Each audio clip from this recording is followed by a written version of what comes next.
Today I'm going to explain the concept of sub-window discounting in the LED industry. This technique is used on ultra-wide screens to make content more visually display on computer desktops. First, we adjust the desktop size, which can be set to the actual width and height of the screen. For doing this, right-click on the window, select Sub-Window Management, and choose the number of sub-windows as 1. For example, we'll use a 2 discount on width, so we set the width to half of the actual screen width and double the height.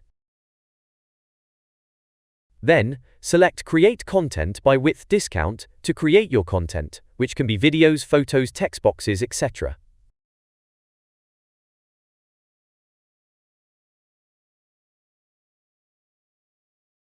Finally, hit play to show your content. This method helps in optimizing the display for better visibility and impact on large LED screens.